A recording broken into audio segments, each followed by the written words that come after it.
Massalia Team System, 4 ans. Au moins 4.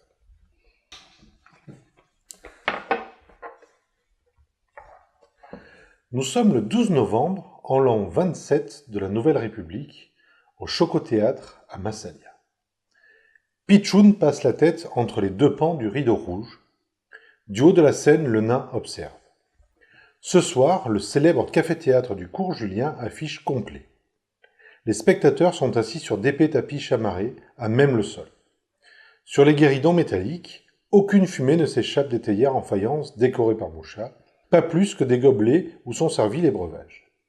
Le choco servirait-il du thé glacé? Les conversations vont bon train. Seul, au fond de la salle, un homme est plongé dans la lecture du journal. Quand faut y aller, faut y aller. En maître loyal, Pichoun fiche son haut de forme sur la tête, tire son veston et s'avance jusqu'à devant la scène. Peu à peu, les regards se tournent vers le petit homme. Il attend, choisit ses effets. C'est l'instant qu'il préfère, le commencement d'une nouvelle histoire. Vous souvenez-vous, chers spectateurs, du début de cette aventure? Un long silence succède à la question. Il savoure. Quel plaisir de maintenir son public en haleine. Faisons un voyage dans le passé. Nous sommes en l'an 25. Massalia est en proie à une terrible épidémie ainsi qu'à d'étranges disparitions. Lounaïs Protiade, jeune prêtresse, débarque d'Irlande. Elle vient à Massalia enterrer son père et succéder à la tête de cet humble café-théâtre. Ce que notre personnage principal ne sait pas encore, c'est que le triton Julien Vabre de la Bringueronne entrera bientôt dans sa vie. Julien, vous le connaissez, c'est le fils de Cyprien, le dernier armateur du port à refuser de naviguer sur les steamers. Chacun d'entre vous, messieurs, a une fois déjà été subjugué par l'allure de la sœur jumelle de Julien, le capitaine Adriana. À bord du Scaramouche, elle fend les mers et les airs. Ses jambes interminables, mais je m'égare. Continuons cette histoire. La route de Lounaïs et Julien croisent celle de l'ex-inspecteur de police, Luc W. D'un prime abord revêche, le flic loup-garou se révélera un allié de marque dans la suite des événements. Luc a un frère, Marco. Il est l'inventeur de cette nouvelle source d'énergie, la capsule vapeur. Il en a d'ailleurs équipé le Scaramouche.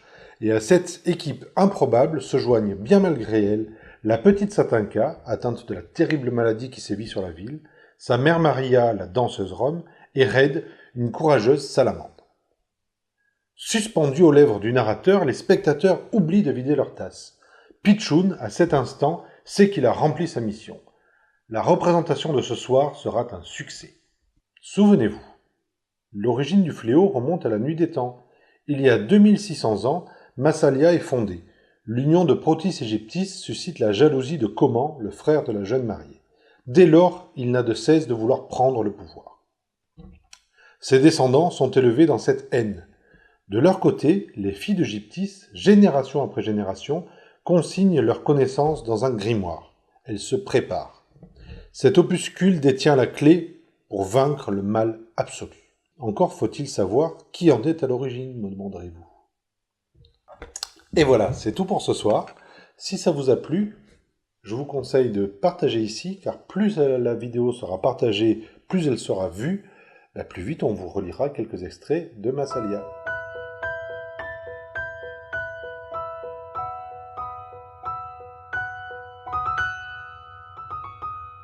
Parfait, tu m'attends 2 secondes, je reviens.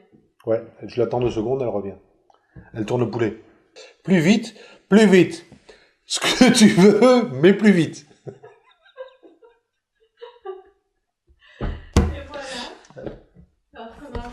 Et voilà.